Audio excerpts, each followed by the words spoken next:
எதிர்பாராத விதமா நம்ம மல்லிக்கும், விஜய்க்கும் இப்படி நடக்கும் அப்படின்னு கொஞ்சம் கூட எதிர்பார்க்கவே இல்ல அப்படின்னு தான் சொல்லணும். அதாவது ஏற்கனவே நம்ம மல்லியும், விஜயும் ஒண்ணு சேரல அப்படின்ற விஷயத்த தெரிஞ்சுக்கிட்டு, இந்த சுடர் வந்து அதாவது விஜய் மேல ஆசைப்பட்டது மட்டும் இல்லாம, இந்த சொத்து மேல ஆசைப்பட்டு கடைசியில கல்யாணம் பண்ணிக்கிட்டு சந்தோஷமா செட்டில் ஆயிடலாம் அப்படின்ற மாரி நெனச்சாங்க. ஆனா கடைசியில நம்ம விஜயும், மல்லியும் இப்படி கடைசி நேரத்துல ஒண்ணு சேர்ந்துருவாங்க அப்படின்னு கொஞ்சம் கூட எதிர்பார்க்கவே இல்ல. அதுலயும் இந்த சுடர் கொஞ்சம் கூட எதிர்பார்த்திருக்கவே மாட்டான். அவ்வளோதான்.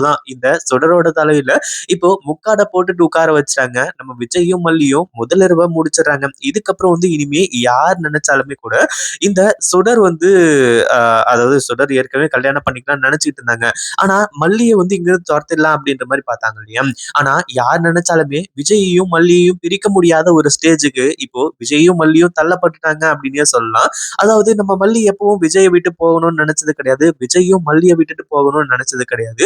ஆனா இவங்க எல்லாருமா சேர்ந்துட்டு பிரிக்கணும் அப்படின்ற மாரி நெனச்சாங்க. ஆனா கடைசியில அதுக்கு எல்லாத்துக்குமா சேர்த்து இப்படி ஆப்பு வைப்பாங்க அப்படின்னு கொஞ்சம் கூட எதிர்பார்க்கவே இல்ல.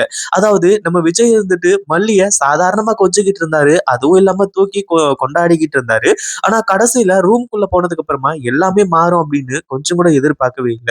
அதாவது இந்த சுடர் இருந்துட்டு நம்ம விஜய்யையும், மல்லியையும் கொஞ்ச நேரம் கூட வந்து நிம்மதியா இருக்க விடுறதில்ல. தனியா இருக்க விடுறதில்ல. ஏன்னா நம்ம விஜயும், மல்லியும் புதுசா கல்யாணம் ஆகி இத்தன வருஷம் ஆயிருந்தாலுமே கூட, அவங்க 2 பேரும் வந்து பார்த்தீங்கன்னா, அ அதாவது இந்த குடும்பத்துக்காக, அதே மாதிரி வெண்பாவுக்காக அப்படின்ற மாரி இருந்துட்டு இருந்தாங்க. ஆனா கடைசியில நம்ம விஜய்க்கும், மல்லிக்கும் ரொமான்ஸ் ஒர்க் அவுட் ஆகி, கடைசியில வந்து பார்த்தீங்கன்னா, நம்ம விஜயும், மல்லியும் ஒண்ணு சேர ஆரம்பிச்சுறாங்க. அதுக்கப்புறம் தான் வந்து உண்மையே வெளிய வரப்போகுது.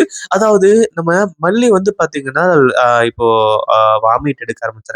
அதாவது விஜய்யோட குழந்தைய வந்து சுமக்க ஆரம்பிச்சுறாங்க. அந்த ஒரு டைம்ல தான் இந்த சுடருக்கு என்ன பண்றது? ஏது பண்றது? அப்படின்னு ஒண்ணுமே புரியல. ஐய்யய்யோ! நம்ம இவ்ளோ பெரிய முட்டாளா இருந்துட்டோமே! இதுக்கு மேலயும் இப்படிலாம் இருந்திருக்கவே கூடாது. அப்படி இப்படின்ற மாரி வந்து நெனச்சு ஃபீல் பண்ண ஆரம்பிச்சுறாங்க. இப்ப ஃபீல் பண்ணி என்ன பிரயோஜனம்? முன்னாடியே ஃபீல் பண்ணி நம்ம விஜய்யையும், மல்லியையும் ஒண்ணு சேர விடாம தடுத்திருந்தாங்க அப்படின்னா, அப்போ ஓகே அப்படின்ற மாரி சொல்லலாம். ஆனா அதே சமயத்துல இப்போ சுடர் இருந்துகிட்டு, "மல்லி உன்ன நான் சும்மா விட மாட்டேன். என்னை என்ன பண்ணி வச்சிருக்க நீ?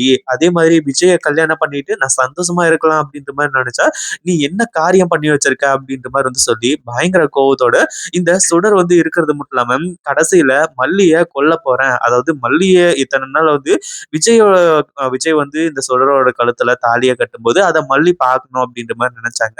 ஆனா கடைசி கட்டத்துல நம்ம மல்லிய கொன்னாச்சு கூட விஜய் அடையணும் அப்படின்ற மாரி வந்து சொல்லி, இந்த சுடர் இப்போ பயங்கரமான கோவத்துல இருந்துட்டு இருக்கா. அதாவது விஜயும், மல்லியும் ஒண்ணு சேர்ந்துட்டாங்க அப்படின்னா, இந்த சுடரால ஒண்ணுமே பண்ண முடியாது. அப்படி நடந்துட்டா எப்படி இருக்கும் அப்படின்றத கமெண்ட் பண்ணுங்க.